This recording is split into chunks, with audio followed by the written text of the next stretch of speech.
पाकिस्तान में पहली बार खुद का आर्टिफिशियल इंटेलिजेंस यानी एआई डाटा सेंटर और एआई क्लाउड स्टेशन शुरू हो गया है। यह काम टेलीनॉर कंपनी ने डाटा वॉल्ट के साथ मिलकर किया है। इससे देश में एआई का इस्तेमाल बहुत ज़्यादा बढ़ने की उम्मीद है। स्वास्थ्य, बैंकिंग, सुरक्षा जैसे कई क्षेत्रों में पाकिस्तान को फ़ायदा हो सकता है।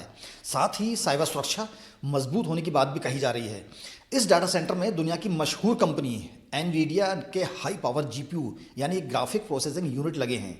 ये चिप्स एआई के लिए बहुत ज़रूरी है। अब पाकिस्तानी कंपनियां और संस्थाएं इसका आसानी से इस्तेमाल कर सकेंगे। पहले यह चिप्स बाहर से लाना मुश्किल और महंगा था, अब सब कुछ देश के अंदर ही होगा। डॉन की रिपोर्ट बताती है कि अमेरिका ने एनवीडिया चिप्स को कई देशों में भेजने पर रोक लगा रखी है, खासकर चीन को, जबकि पाकिस्तान भी इस लिस्ट में शामिल है।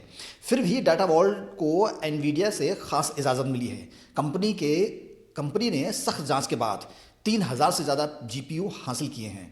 डाटा वॉल्ट की सीईओ महविश सलमान अली ने बताया कि उनका डाटा सेंटर पाकिस्तान का एकमात्र ऐसा सेंटर है जो जीपीयू सर्विस दे रहा है। उन्होंने कहा कि दुनिया में जीपीयू की कमी है और पाबंदियां भी हैं, लेकिन हमने शुरू से ही सही प्लानिंग की और एनवीडिया के पार्टनरों के जरिए यह मंजूरी ली। अब हम देश की कंपनियों को जीपीयू किराए पर दे रहे हैं।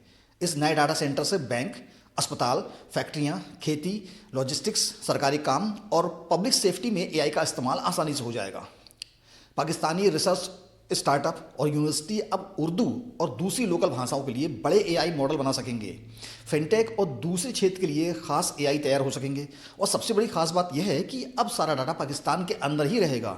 बैंक ट्रांजेक्शन, मरीजों की रिपोर्ट, टेलीकॉम डाटा और सरकारी रिकॉर्ड बाहर नहीं जा पाएंगे। इससे हैकिंग का खतरा कम हो जाएगा, प्राइवेसी बनी रहेगी और देश का डाटा पूरी तरह देश में ही सुरक्षित रहेगा।